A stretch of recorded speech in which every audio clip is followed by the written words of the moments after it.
Hi, I'm Jen Nestor from Lehigh University. My research focuses on the efficacy of using virtual reality to assess learning, specifically how VR can be used not only to teach content, but also to assess that learning in a more realistic way.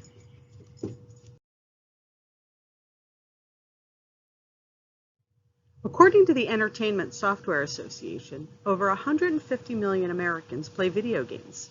42% play regularly for at least 3 hours per week. 97% of students aged 12 to 18 play some kind of digital game regularly.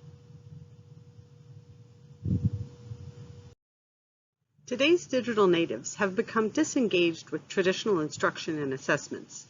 These learners have exceptional visual literacy skills and prefer multiple streams of information. There's a huge gap between what these kids do for fun and what they're required to do in school.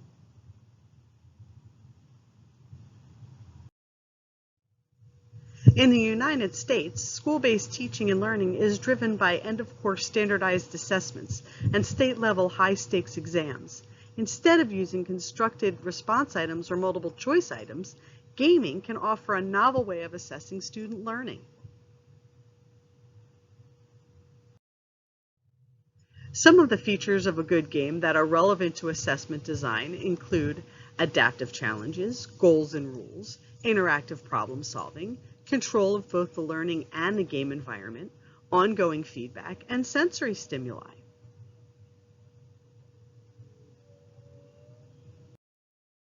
There are 5 steps to developing an authentic simulation assessment. The first is to select real-world skills or problems. Digital game-based assessments can be a valuable approach to simulate real-life applications when actual involvement in real-life activities is not possible or feasible. Step 2 is to assess the skill level of the student. VR game-based learning can provide learners of differing abilities and needs with opportunities to enjoy learning.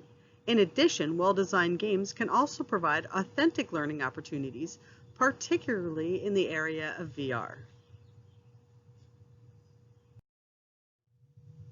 Step 3 is to analyze the tasks or skills selected by breaking them down into smaller increments. Well-designed digital game-like learning experiences encourage learners to think about problem solving in a systems thinking manner, where the whole is more important than the individual parts. Step 4 is to construct a checklist of performance tasks, much like the checkout procedures used by pilots. Digital game-based learning, especially the immersive and interactive environment of VR, can be a valuable approach to simulate real-life applications.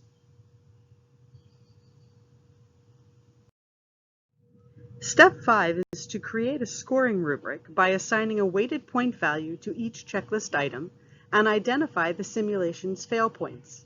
Much like the scoring for Olympic figure skating, skills are given point values and performance is assessed on a scale. The spotted lanternfly, SLF, is an invasive species that first found its way to the United States in 2014. With no natural predators to stop its spread, the Pennsylvania Department of Agriculture, PDA, issued a quarantine for countries where SLF has been confirmed. The state of Pennsylvania has developed a standardized SLF permit test. We are in the process of designing and developing an IVR game for high school environmental science students learning about the same SLF issues.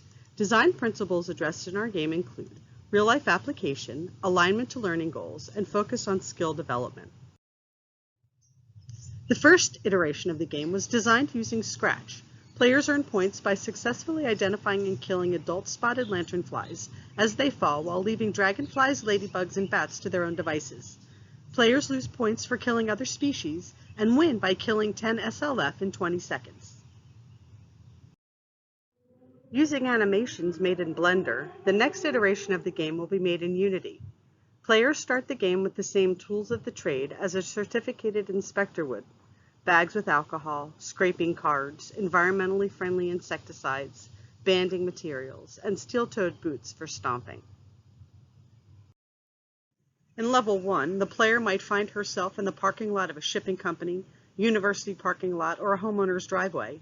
tasked with finding and removing SLF egg masses from playground equipment, trees, and sidewalks.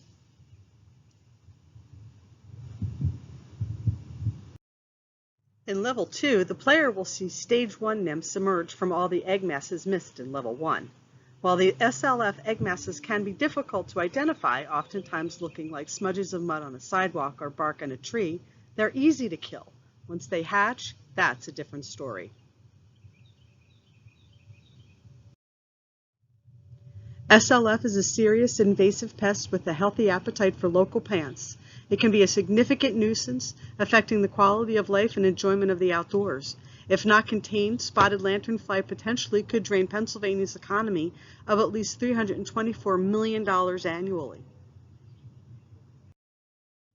SLF is currently found in 26 counties in Pennsylvania. In addition, SLF is also found in New Jersey, Maryland, Delaware, Virginia, and West Virginia. It is our hope that our game will assist in assessing the knowledge gained by students and help them transfer that knowledge to their own backyards. Thank you for watching my video presentation. If you have any feedback or would like to discuss any aspect of my work further, please email me.